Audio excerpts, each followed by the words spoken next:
أعوذ بالله من الشيطان الرجيم. بسم الله الرحمن الرحيم.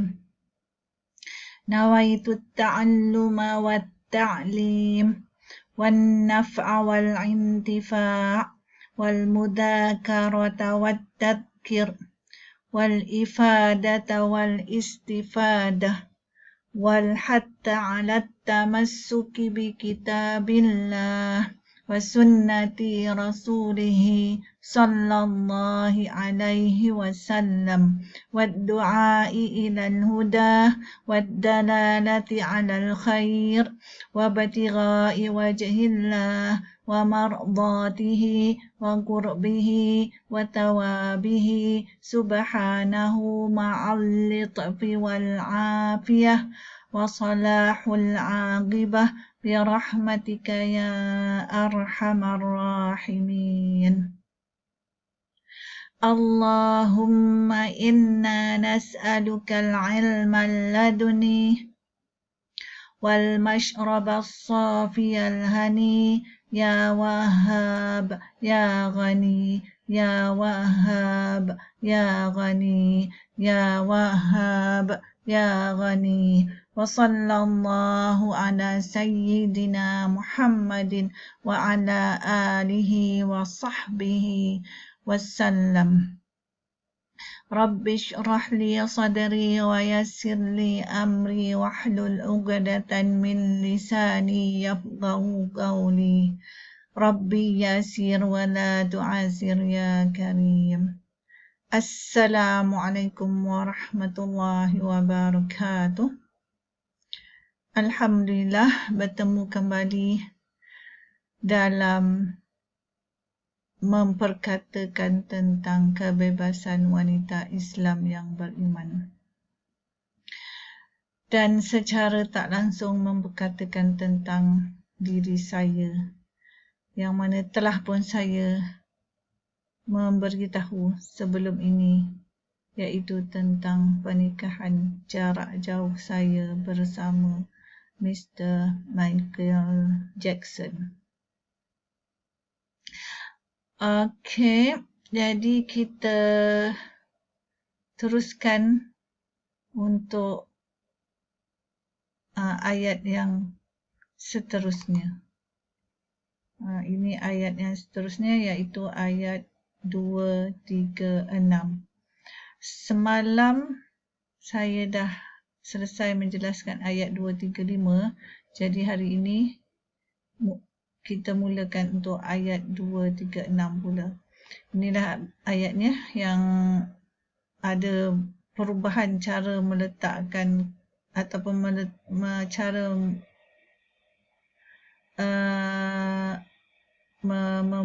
menghasilkan carta ini sedikit berubah. Ada perubahan sedikit untuk memudahkan orang memahaminya. Jadi saya buat sedikit perubahan untuk lebih jelas, untuk lebih mudah difahami. Okey, jadi sebelum tu kita sebelum menghuraikan ayat ni, kita tengok dulu ayat penuhnya. Ini ayat penuhnya. Ayat 236. Saya bacakan dulu. A'udzu billahi minasyaitonir rajim. La junaha 'alaikum in talaqtumun nisaa ma lam tamassuhunna aw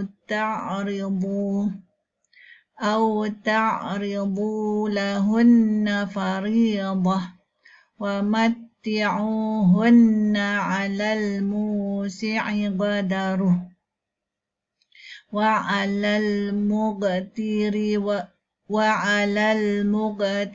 qadaruhu mata'an bil ma'ruf haqqan 'alal muhsinin. Ini terjemahannya pula.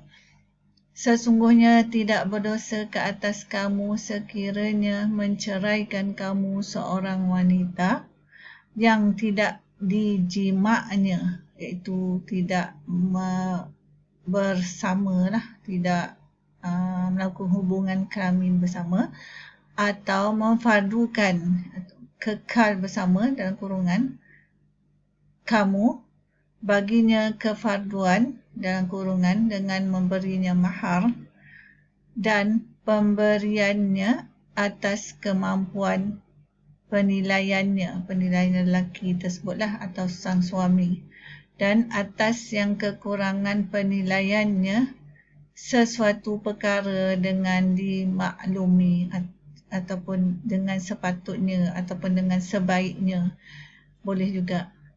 Kelayakan itu ke atas ataupun mengikut keikhlasan. Itu maksud ayat keseluruhannya. Jadi kita pergi ke cartanya.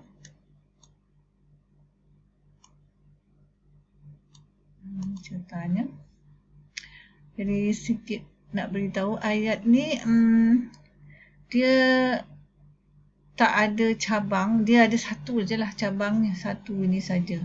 Tapi dia mempunyai ranting-rantingnya. Dia ada 2 ranting lah macam ni. Saya tunjukkan ni, ada 2 ranting.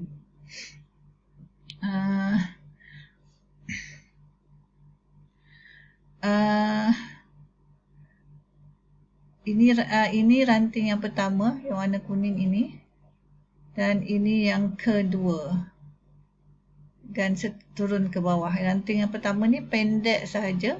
Yang kedua ni dia ada sambungan ni kepada ranting-ranting lain. Ranting yang lebih kecil lagi. Itulah kiasannya, dia punya andaian dia. Lebih kurang macam itulah. Okey, kita baca dulu untuk, ataupun tak perlu saya bacakan, saya beritahu je di sini. Ini ranting pertama. Saya bacakan di sini, tapi tidak baca ayat sepenuhnya, ayat yang penuh untuk ranting ni. Jadi untuk ranting pertama ini saja. Ini saya bacakan dalam bahasa Malaysia saja. Sesungguhnya, ini ayat ni masih lagi memperkatakan tentang tidak berdosa ke atas kamu. Ayat ini, sebelum tu saya terangkan dulu, beritahu dulu.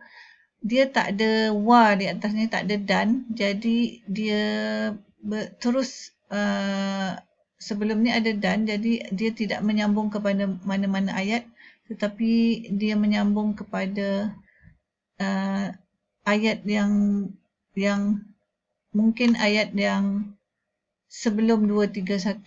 Ni dia tak menyambung mana-mana ayat, jadi saya terus, dia tidak ada dan, tidak menyambung kepada dan. Jadi seperti nanti saya kecilkan ya.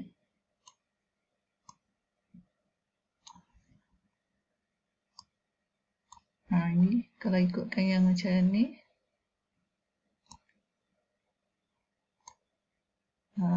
inilah dia tidak menyambung, dia di sini. Dia tidak menyambung di mana-mana ayat lain di sini. Tapi dia ada kaitan, walaupun tidak menyambung mana-mana, dia masih ada kaitan dengan ayat ni. Dan di sini, dia terus ke atas sebab dia tak ada kaitan, dia tak ada dan. Dan dia teruslah. Jadi dari sini, terus ke bawah. Dan dia ada kaitan dengan ayat lain lah sebelum ayat 231. Yang ingin saya perkatakan hanya dari 231 hingga 237, tapi dia ada kaitan dengan ayat selain daripada 231 hingga 237. Jadi ini ayatnya yang kita ingin saya perkatakan. Jadi saya besarkan semula.